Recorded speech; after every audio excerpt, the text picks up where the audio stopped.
देखिए, हम्म। पिछले मेरा ख्याल है कि 10 साल से शायद ही कोई दिन ऐसा हो जिस दिन हमने अपने आप को पूरी दुनिया में रुसवा न किया हो या अपना तमस्खर न उड़ाया हो। अब हम्म। देखें, जब आईएमएफ के हेडक्वार्टर के बाहर हम्म। पाकिस्तान की एक सियासी पार्टी जो है वो प्रोटेस्ट करेगी और ये मुतालबा करेगी कि पाकिस्तान को जो आईएमएफ के साथ मामलात है उसमें रुकावट डालने की कोशिश करेगी।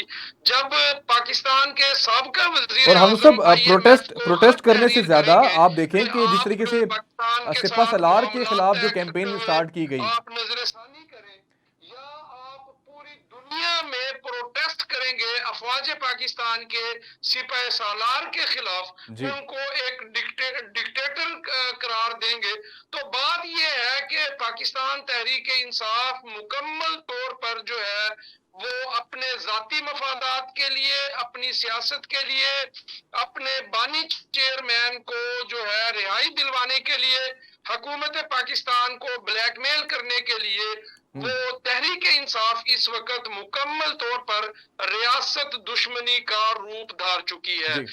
पाकिस्तान के अंदर के मामलात हो, पाकिस्तान के बाहर के मामलात हो, बड़े वेल प्लान्ड तरीके से तहरीक इंसाफ मुसलसल रियासत और रियासती इदारों पर हमला आवर होती है।